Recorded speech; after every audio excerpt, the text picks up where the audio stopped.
If a fire started right now, at this very moment, in the building where you are, would you know exactly how to get out? I'm not talking about a vague idea, like, I think there's an exit over there. I'm talking about having absolute certainty, crystal clear clarity, the path mapped out in your mind, step by step, without hesitation. Most people, if I ask them, will look at me with a "well, of course, what a silly question" attitude. They'll think, I pass through here every day. I know every corner of this place. But the truth, the hard and inconvenient truth, is that most are completely dangerously wrong. And worst of all, many buildings, including some you frequent daily, your office, the mall, your children's school, that favorite restaurant, don't even follow the basic safety standards. They have glaring flaws, design errors, maintenance oversights, or negligence that, in a real emergency, can turn a familiar place into a deadly trap. Hello everyone, I'm Eric, the workplace safety guy, and let me ask you a question. Would you really know how to get out of a building in an emergency? Stick with me until the end, because this could save your life. Today, I'm going to show you something that the vast majority of people ignore, something that's right under your nose, but you've never stopped to analyze with the seriousness it deserves. I'm going to guide you through how escape routes work according to American standards, which are, without a doubt, some of the most rigorous, well-researched, and tested in the world. And even more importantly, I'm going to explain to you, with practical examples and insights you won't find anywhere else, why a single detail, a tiny design flaw, a poorly marked door, or a blocked corridor, can be the difference between you getting out alive or not from an emergency situation. Prepare to see buildings with new eyes, to question the safety of every environment you step into. This isn't a theoretical lecture, it's a warning, a survival guide. You might be thinking this video is about engineering, about architecture, about boring codes and regulations, full of technical jargon and numbers that only specialists understand. And yes, there's a bit of that, because safety is an exact science. But I assure you, with all my experience, that this isn't just about structural calculations, technical drawings, or fire-rated materials. This is much deeper, much more visceral. This is about human behavior under panic. It's about the psychology of survival, about how the mind and body react when confronted with imminent danger. Because when panic sets in, when the alarm blares with a shrill, incessant sound, when smoke fills the corridor, suffocating the light and air, and the smell of burning invades your senses, awakening an ancestral fear. Everything you think you know, all your certainties, all your memories of the building's layout, all of it vanishes. The human mind, under extreme stress, under the threat of death, reacts in unpredictable, often irrational ways, and that's precisely why escape routes need to be foolproof, intuitive, almost automatic, designed to guide you even when your brain is in survival mode. Stay with me until the end, because I won't just give you theory or abstract concepts.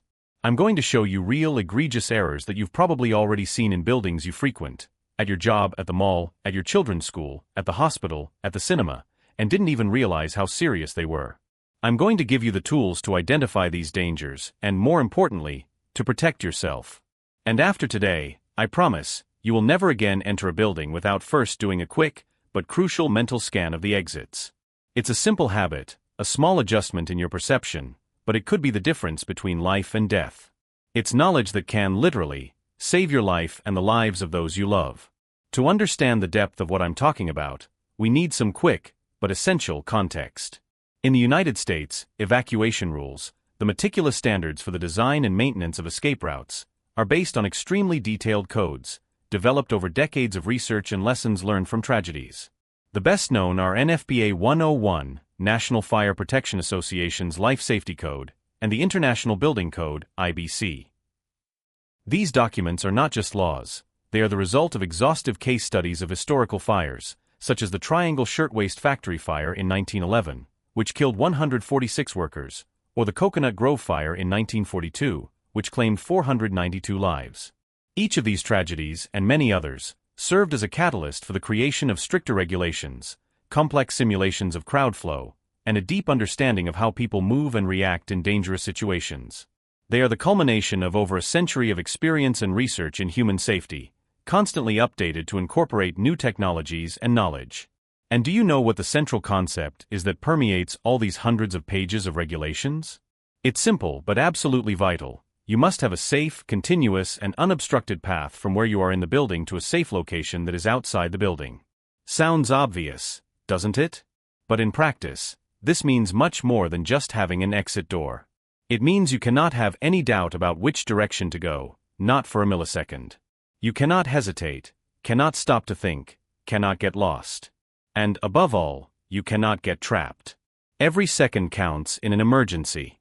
Every obstacle, no matter how small, is a life-threatening risk. Every detour, every moment of confusion, could be your last. The escape route must be a straight and clear path to survival, designed to be intuitive even under the most intense stress. Now, let's dive a little deeper, unraveling the anatomy of an escape route. Every escape route, according to these rigorous codes, is divided into 3 distinct and interdependent parts. And understanding this division, this logic behind the design, completely changes the way you view a building, the way you assess the safety of any place you enter. If you pay attention from now on, you'll start identifying these parts everywhere, almost like an X-ray of safety. 4. 1. Exit access. The first part is what we call exit access. Think of it as the initial path, the journey that begins at the exact point where you are. It's where you are now, your office corridor, the classroom, a hotel lobby, a store sales area, your apartment. These are all the areas that lead you, through doors, corridors, and rooms, to the point where the official escape route, the most protected part, begins. Here, the primary focus is to ensure that you can move freely, without unexpected blockages, without locked doors that should be open, without confusing labyrinths or dead ends. It's your crucial first step to safety, and any failure here can compromise the entire evacuation. The width of corridors, the clarity of the path, the absence of obstacles, all of this is vital for efficient access. NFPA 101, for example, establishes minimum widths for corridors and doors, based on occupancy and the number of people expected to evacuate. A corridor 1. 12 meters, 44 inches wide is the minimum to accommodate the flow of people, but in high-density locations, such as auditoriums or shopping malls, this width increases considerably to prevent congestion. Every square meter of floor area must have a calculated exit capacity, ensuring that there are no more people than the exit system can support. This prevents bottlenecks and stampedes, which are common causes of injuries and deaths in poorly planned evacuations. 4. 2. Exit. The second part is the exit, and this is where the heavy engineering, the true science of fire safety, comes into play. We're talking about enclosed stairwells, fire-rated corridors, and areas of refuge specifically designed to withstand the inferno outside. The goal here is to create a path that is resistant to fire, smoke, and heat for a specified period, usually between 1 and 2 hours, but potentially longer in very tall or high-risk buildings, depending on the type of occupancy and the building's height. These stairwells are not just ordinary stairs. They are designed to be safe compartments, isolated from the rest of the burning building by fire-rated walls and doors. They are your lifeline, your shield against the chaos and destruction that may be happening elsewhere in the building. Structural integrity, smoke sealing, and the ability to withstand high temperatures are non-negotiable characteristics of this section. Fire doors, for example, must have a fire resistance rating equal to or greater than that of the wall in which they are installed, and they must be equipped with self-closing devices and panic bars, allowing them to be opened with a simple push, even under crowd pressure. NFPA 80 details the requirements for these doors, ensuring they function perfectly when most needed. 4. 3. Exit discharge. And last, but certainly not least, we have the exit discharge. It's no good to successfully descend a protected stairwell, open the door on the ground floor, and still be at risk. The exit discharge is the point where you leave the building and reach a location that is truly safe, a designated assembly point, an open area well away from immediate danger. It cannot be a dead-end alley, it cannot be a narrow street where firefighters are actively working, or an area where debris from the burning building might fall. It must be a spacious, safe, and clearly identified area where you can regroup and be truly out of harm's way. The minimum safe distance from the building, the crowd dispersal capacity, and accessibility for emergency services are critical considerations at this final stage. Codes require that the exit discharge leads directly to a public way, an exterior courtyard, or an area of refuge that is large enough to accommodate the building's population and is at a safe distance from any potential risk from the burning building. This ensures that once you are outside, you are truly safe and do not need to move again unless instructed by emergency personnel. Now, let's talk about the most common, most egregious mistake I see in almost every building I visit. Most buildings even have an exit. You might see an exit sign somewhere, maybe even flashing. But having an exit doesn't mean having a functional escape route. And this is where the danger lies, the illusion of safety that can cost lives. The most common error, the most blatant, is the obstruction of the escape route. I see it everywhere, corridors that should be clear, but are filled with boxes, old furniture, cleaning equipment, trash cans, or even bicycles. Emergency doors that should open freely, but are locked from the inside with padlocks, chains, or even an electronic lock requiring a card. Or worse, they are locked from the inside, requiring a key that no one has. This is not just an inconvenience, it's a potential death sentence. Think with me, in an emergency, time is your number one enemy.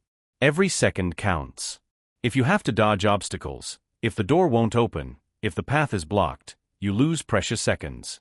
And those seconds can be the difference between escaping smoke and fire, or being consumed by them. Smoke, for example, can spread at incredible speeds, filling corridors and stairwells in a matter of minutes.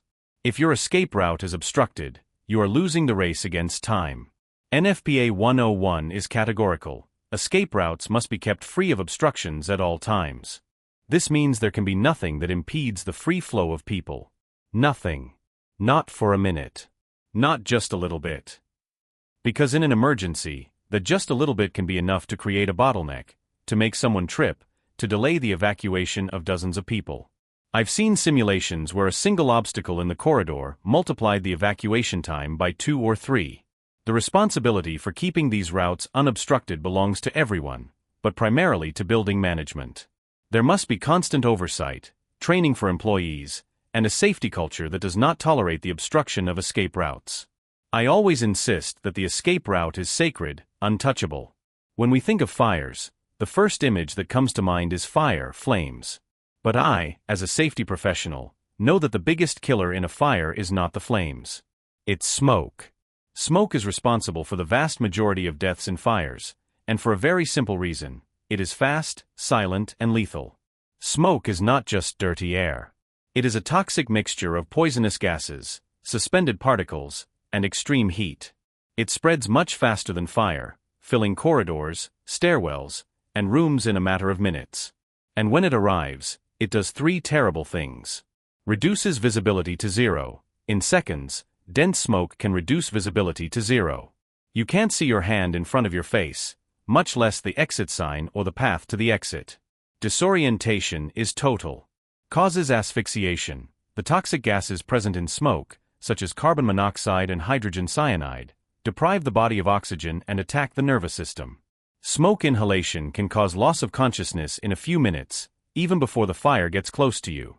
Causes internal burns. Hot smoke can burn the respiratory tract and lungs, causing irreversible damage and pulmonary edema, even if the person manages to escape the fire.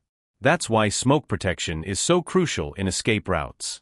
Emergency stairwells, for example, are designed to be enclosed, meaning they are isolated from the rest of the building by fire-rated walls and doors that prevent smoke entry.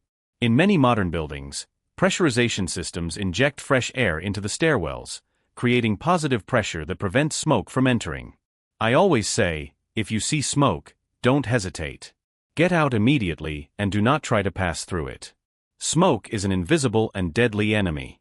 I've already mentioned that time is crucial in an emergency, but I want you to understand the magnitude of this. You have less than 3 minutes. Yes, you heard that right. Less than 3 minutes. That's the average time you have to get out of a burning building before conditions become untenable. This time is not arbitrary. It is based on studies and fire simulations, which show that after about 3 minutes, smoke and heat reach such dangerous levels that the chance of survival drastically decreases. Smoke will have spread, visibility will be almost 0, and the heat can be unbearable. Think about everything you do in 3 minutes. It's the time to grab a coffee, to reply to a message, to go to the bathroom. Now imagine having to find an exit, descend several floors, and deal with panic, all amidst the chaos of a fire. That's why the escape route needs to be intuitive, unobstructed, and clearly marked. There's no time to think, to search, to hesitate. You need to act on instinct, following the path that is already mapped in your mind. That's why I insist so much on the importance of knowing your building's escape routes. Not just knowing of them, but knowing them intimately. Now let's talk about something that seems simple, almost trivial, but is absolutely fundamental: Signage. The exit signs. You see them everywhere, but do you really understand their critical role? These signs are not just decorative elements, they are your visual lifeline in an emergency. According to American standards, signage must be clearly visible. The signs must be large enough, with contrasting colors, usually green or red letters on a white or contrasting background, and strategically placed so that they are visible from any point in the exit access and along the exit path. They cannot be obscured by decorations, advertisements, or architectural elements. Continuously illuminated. Exit signs must be continuously illuminated, either by the building's normal lighting system or by an emergency lighting system with backup batteries. This ensures they remain visible even if the power goes out during an emergency. In some cases, especially in older buildings, you might see signs that are only illuminated by the general lighting, which is a critical flaw. Modern codes often require internal illumination or photoluminescent signs. Unambiguous. The signs must clearly indicate the direction of the exit. Arrows are crucial for guiding people along the correct path, especially in long corridors or at intersections. There should be no doubt about which way to go. Let me give you a practical example. Imagine you are in a large office building, and the fire alarm goes off. The lights flicker and go out. Smoke starts to fill the corridor. You can barely see. What do you look for? That glowing exit sign. If it's not there, if it's too small, if it's obscured, or if it's not illuminated, you are instantly disoriented. Panic sets in. People start to push and shove. A simple, clear, illuminated sign can prevent this chaos. I've seen situations where inadequate signage led to people running in circles, or worse, heading towards dead ends. The psychological impact of seeing a clear path, even in a chaotic situation, is immense. It provides a sense of direction, a glimmer of hope, and helps to reduce panic. Signage is not a detail, it's survival. It's your compass amidst the chaos, your only guide when all other senses fail. And if it fails, if it's inadequate or non-existent, the consequences can be devastating, turning an evacuation into a blind and deadly stampede. When we talk about escape routes, especially emergency stairwells, we are talking about structures that are true bunkers, designed to be a temporary refuge and a safe path. They are not built like the rest of the building. Emergency stairwells are designed and constructed with specific materials and techniques to resist fire for a determined time, usually between 1 and 2 hours, but potentially longer in very tall or high-risk buildings, depending on the type of occupancy and the building's height. This is not a random number or a vague estimate. This time is calculated based on fire propagation models and the average time needed for people to safely evacuate the building, while firefighters arrive, set up their equipment, and begin to fight the fire. This time buys precious minutes, and minutes, in a fire situation, save lives. Every extra minute of fire resistance means more people saved. To ensure this vital protection, several engineering concepts and materials are rigorously applied. Enclosure. Fire-rated enclosure stairwells are enclosed, meaning they are completely surrounded by fire-rated walls and doors that isolate them from the rest of the building. These walls are constructed with materials that have a fire resistance rating, e.g., 2-hour rating. This prevents fire, heat, and smoke from spreading into the stairwell, keeping it as a safe and breathable path. The doors accessing the stairwell are also fire-rated, with automatic closing mechanisms, and must be kept unobstructed and never locked. Fire resistance rating of materials. The walls, doors, floor slabs, and even the stair structure are built with materials that have high fire resistance. This means they will not collapse, melt, or ignite easily under high temperatures, maintaining the structural integrity of the evacuation path for the necessary time. Materials like concrete, masonry, and special gypsum board are commonly used. Smoke control systems. In many modern and large buildings, pressurization systems are installed in emergency stairwells. These systems inject fresh air into the stairwell, creating positive pressure that prevents smoke from entering from the rest of the building. Smoke is the biggest killer in fires, causing more deaths from inhalation than from direct flames. Keeping smoke out of the escape route is, therefore, crucial. NFPA 92, for example, details the requirements for smoke control systems. Additionally, smoke exhaust systems in other areas of the building help maintain visibility and reduce toxicity.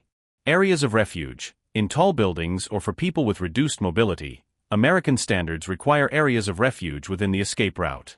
These are spaces protected from fire and smoke, where people can wait for assistance or rescue if they cannot evacuate the building on their own. These areas must be accessible and have two-way communication with a command center. Without these fire protection elements, an escape route would just be a path to danger. It's the engineering behind these structures that transforms them into true temporary sanctuaries, giving you a chance to escape. Failure in any of these components can compromise the entire safety of the escape route. Another critical point, and one that is often underestimated, is the distance you need to travel to an exit. You cannot be too far from an emergency exit. American standards establish maximum limits for the travel distance to an exit, and these limits vary according to the building's occupancy type and whether it has a sprinkler system. The idea is simple: the greater the distance you need to travel to reach a safe exit, the lower your chance of survival in an emergency. Every additional meter increases exposure time to fire, smoke, and panic. It increases the probability of you becoming disoriented, encountering obstacles, or being overtaken by smoke.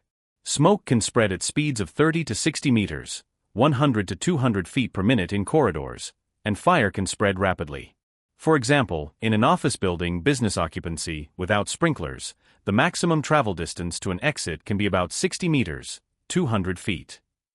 With sprinklers, this distance can be slightly longer, as sprinklers help control the fire and slow its spread, allowing up to 90 meters, 300 feet.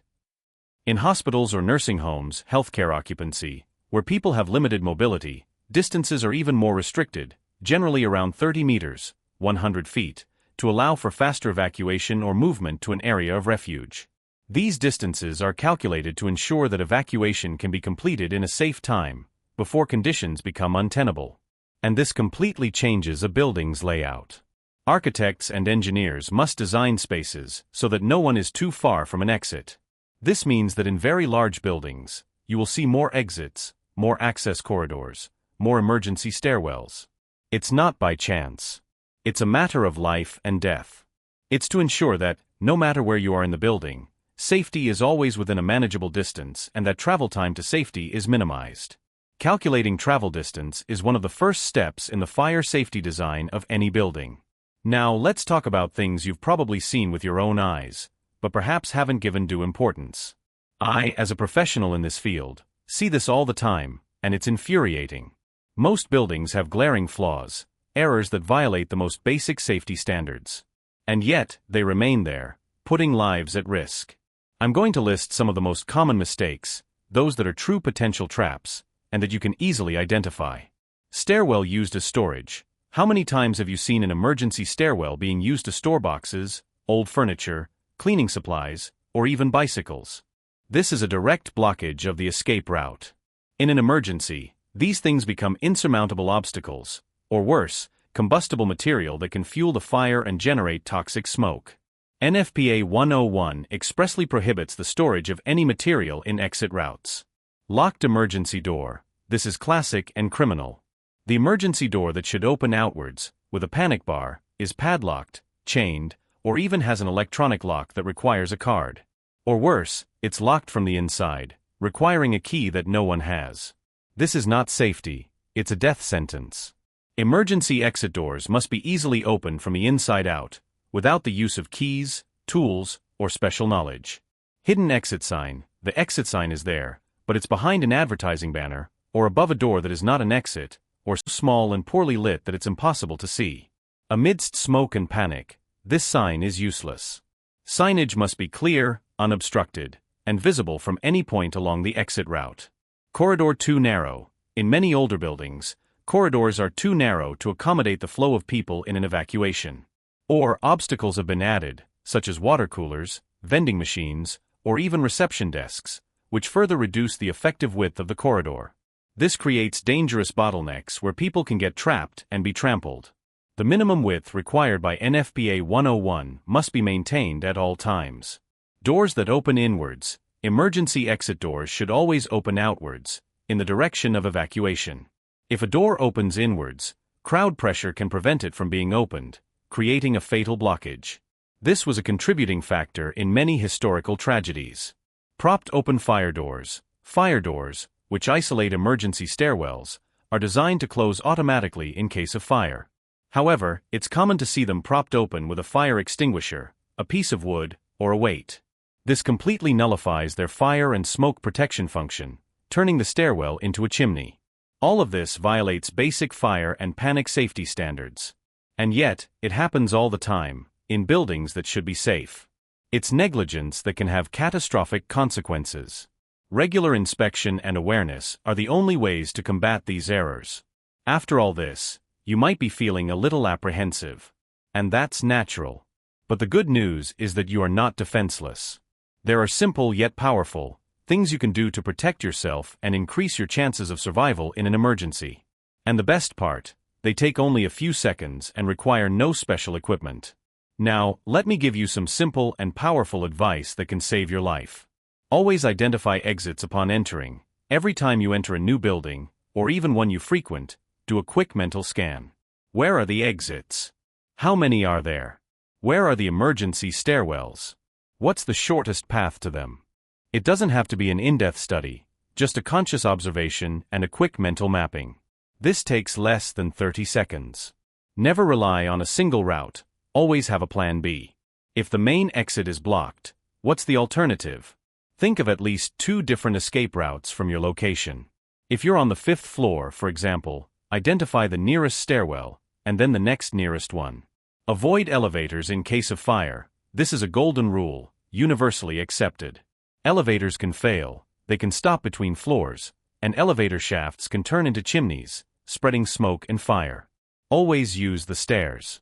The only exceptions are emergency elevators for firefighters or specific evacuation elevators for people with disabilities, but these are operated by trained personnel. Follow signage, but with critical thinking, exit signs are there to guide you. Follow them.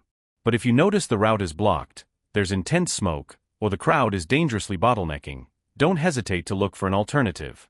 Use your common sense and the knowledge you've gained about multiple exits. Stay calm, if possible. I know it's easy to say. But trying to stay calm, taking a deep breath, and thinking clearly for a few seconds can make all the difference. Panic is contagious and can lead to wrong decisions. If you already have a mental plan that helps you stay calm, most people never think about this. They enter and leave buildings every day, blindly trusting that someone has done the work to ensure their safety.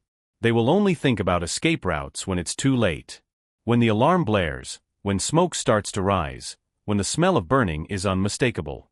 And when the problem happens, there's no time to learn. There's no time to look for the exit, to understand the signage, to find out if the door is locked. It's a moment of immediate action, of instinct. And if you haven't prepared, even minimally, your chances drastically decrease. I don't want you to live in fear. I want you to live with awareness. For you to be proactive in your own safety. Because safety is not just the responsibility of engineers or building administrators. It's also yours. If this video made you see buildings in a completely different way, if it made you think about something you had never considered before, if it gave you a new perspective on your own safety, then I have achieved my goal. And if you want to continue learning about how engineering and safety can impact your life in ways you can't even imagine, then I invite you to subscribe to the channel. Because I'm here to demystify engineering, to explain complex concepts in a way that can literally save lives. And there's more. If you know someone who works in a tall building, who frequents malls, schools, or any other place with a large flow of people every day, do that person a favor. Send this video to them. Share this information. Because knowledge is the first line of defense. And this information might be what they need to be safer. So the next time you enter a building, don't just look at the architecture, don't just be impressed by the design, by the decor, by the view. Look at the exit. Look for the emergency stairwell. Check the signage. Because in the end, that's what matters. That's what can make all the difference. Your life.